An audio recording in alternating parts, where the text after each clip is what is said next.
भारत में हर आदमी अंबानी परिवार के जैसी जिंदगी जीना चाहता है। आज इनकी हर घंटे की कमाई करीब 15 करोड़ रुपए है। हर मिनट में ये 3 से 11 लाख रुपए कमा लेते हैं। इनकी कुल नेटवर्थ 8 लाख करोड़ रुपए है। लेकिन दोस्तों, जितनी बड़ी ये डिजिट्स आपको दिख रही हैं, इनका स्ट्रगल भी उतना ही बड़ा रहा है। एक समय ऐसा भी था जब मुकेश अंबानी के पिता धीरू भाई अंबानी मेले में भजिया बेचा करते थे, पकोड़े बेचा करते थे। 6 रुपए में पूरे दिन भर काम करते थे। घर की हालत इतनी खराब थी कि वो अपनी पढ़ाई भी पूरी नहीं कर पाए। लेकिन जिस इंसान के भीतर आगे बढ़ने की सोच हो, वो अपने सपने पूरे कर ही लेता है। जीरो से हीरो बनने तक के इस सफर में अंबानी फैमिली की 2 पीढ़ियां निकल गई। एक छोटे से गांव में रहने वाले धीरू भाई अंबानी, जिनकी एक टाइम पर कोई पहचान भी नहीं थी, आज वही अंबानी फैमिली सबसे बड़ी अमीर फैमिली बन चुकी है। कई लोग कहते हैं कि मुकेश अंबानी को ये सारी दौलत विरासत में मिली है, लेकिन दोस्तों,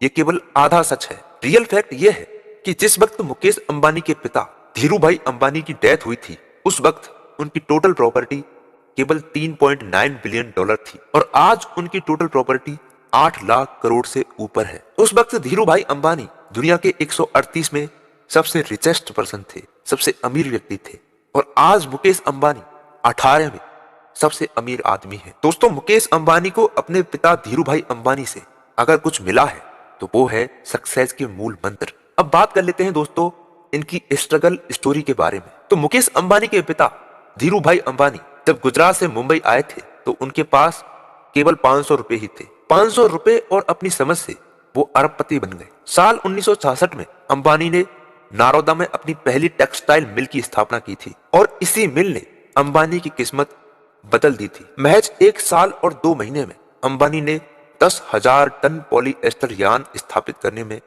विश्व रिकॉर्ड बनाया था। इस यान के बाद धीरू भाई अंबानी ने विमल नाम से अपना खुद का ब्रांड लॉन्च किया।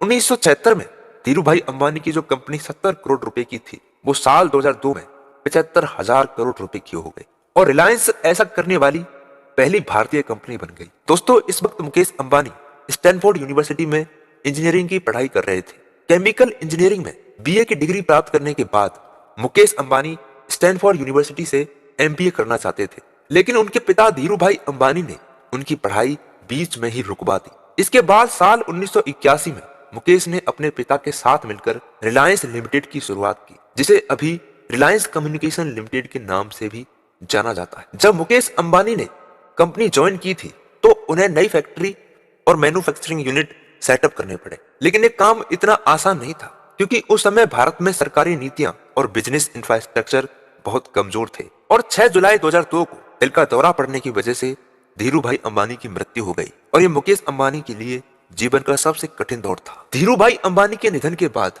कंपनी के बंटवारे को लेकर भी विवाद हुआ था, जिससे रिलायंस इंडस्ट्रीज 2 हिस्सों में बंट गई। मुकेश अंबानी को पेट्रोकेमिकल, ऑयल और टेलीकॉम सेक्टर मिले, जबकि अनिल अंबानी को फाइनेंस और टेलीकॉम का कुछ हिस्सा मिला।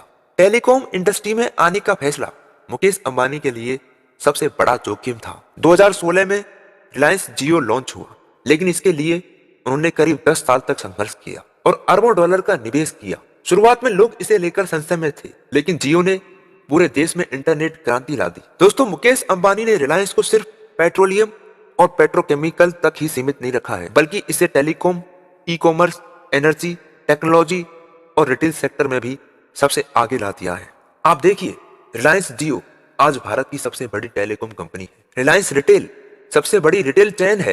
रिलायंस पेट्रोलियम आज एक विश्व स्तरीय कंपनी बन चुकी है। ग्रीन एनर्जी और टेक्नोलॉजी में भी रिलायंस अपनी अहम भूमिका निभा रही है। कभी 500 रुपए से शुरुआत करने वाली ये रिलायंस इंडस्ट्री आज 50 अरब डॉलर की संपत्ति की मालिक बन चुकी है। दोस्तों, मुकेश अंबानी की सफलता की कहानी हमें सिखाती है कि अगर मेहनत, जुनून और लगन हो तो किसी भी परिस्थिति में सफलता पाई जा सकती है।